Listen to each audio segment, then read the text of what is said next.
need to bring together all of the resources. We need access to clinical trials. We need access to the best treatment regimens. We need access to the educational services that they need. So being able to provide a comprehensive model that's unique for a teen and young adult. You need a dedicated multidisciplinary team that is properly led looking at these young people. So the team is really important. Then you have to find the places where they can come together. And you should be looking at for inpatient facilities, specialist areas for young people, and equally for outpatient facilities and day facilities, places where young people can get to meet other young people and congregate. That physical space provides a center where you kind of belong and it's yours, and it's separate from, again, the little kids, and it's separate from the older adults that may not necessarily share your interests and your experiences.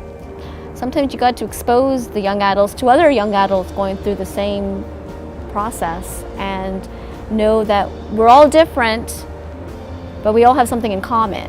I've met so many young people that feel isolated in either pediatrics or in medical oncology settings with adults, that actually when they get together and they're being treated together, there's some real magic happens. It's very clear if there's 70,000 cases of new diagnosis of teens and young adults being diagnosed with cancer, you're not necessarily going to be able to look around and see somebody else who's had cancer, and that's really isolating. So being able to have a program where you can look around and say, you don't want to sit around and talk about cancer all day, but hey, these are other young people going through this, and being able to have a supportive community to also help you get through that. So we try to put the voice of the patient in every single thing we do. And this teen, young adult program that we have at UCLA is an example of where we said on the simplest things, we're going to paint the walls, what colors should they be, and what should the decor be.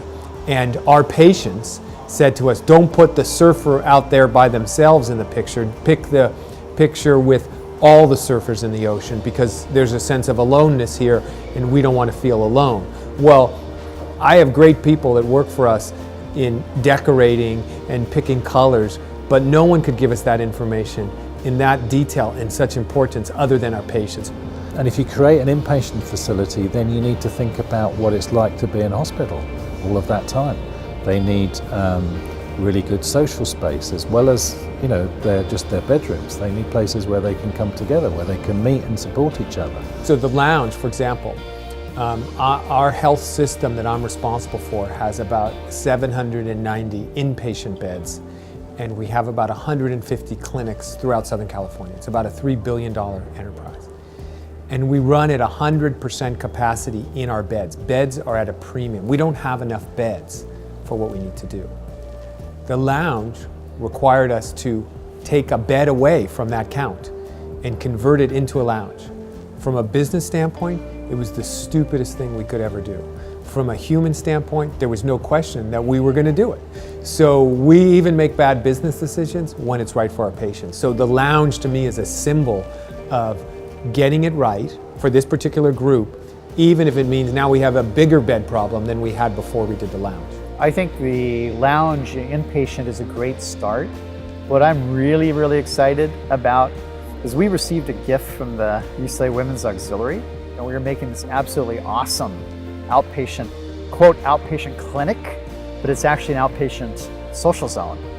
And we've already had the advisory committee help us with this, and it is so exciting because you walk in and it doesn't feel like you're in a clinic. It's like you're walking into a Starbucks lounge.